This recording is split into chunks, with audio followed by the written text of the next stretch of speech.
السلام علیکم طلباء، میں بلو بیل اسکول سسٹم سے آپ کی استانی ہوں۔ طلباء، امید کرتی ہوں کہ آپ سب خیریت سے ہوں گے۔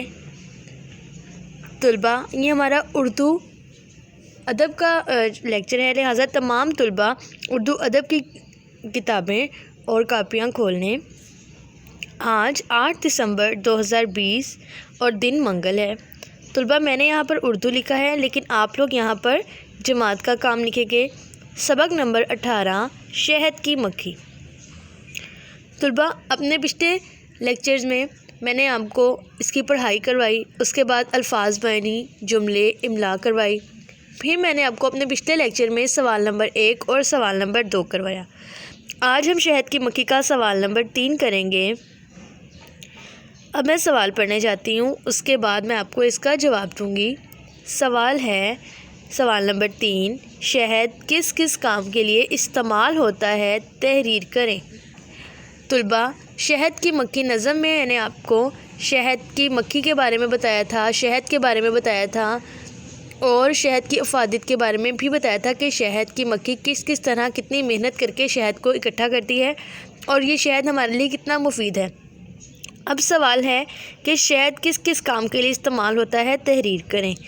تو اس کا جواب ہے نمبر 1، تیزابیت کو دور کرتا ہے۔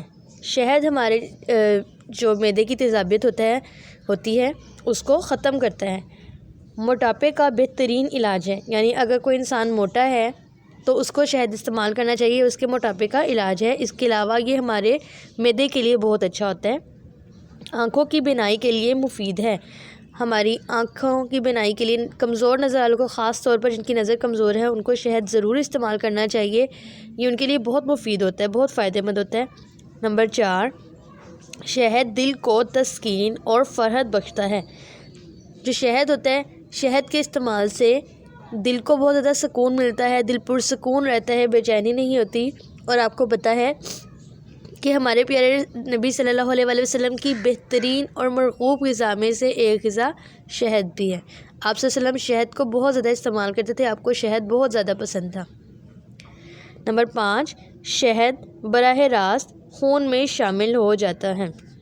یعنی کہ شہد کی ایک سب سے بڑی افادیت، اس کا سب سے بڑا فائدہ یہ بھی ہے کہ یہ آپ کے جسم کو تو فائدہ پہنچاتا ہے، لیکن آپ کے خون میں شامل ہو کر آپ کا خون کو بھی جو ہے آپ کے خون کو بڑھاتا ہے، آپ کے خون کے لیے بہت زیادہ فائدہ مند ہوتا ہے۔ طلباء، اس سوال کو اچھے طریقے سے پڑھیے گا، اس کو لکھیے گا، اور میرا زوم سیشن ضرور دیکھیے گا۔ ہم اپنے زوم کلاس میں اس کو بہت زیادہ تفصیل سے پڑھیں گے اور آپ کو اس کے مزید فائدے بتاؤں گی۔ اپنا بہت زیادہ خیال رکھیے گا۔ اللہ حافظ۔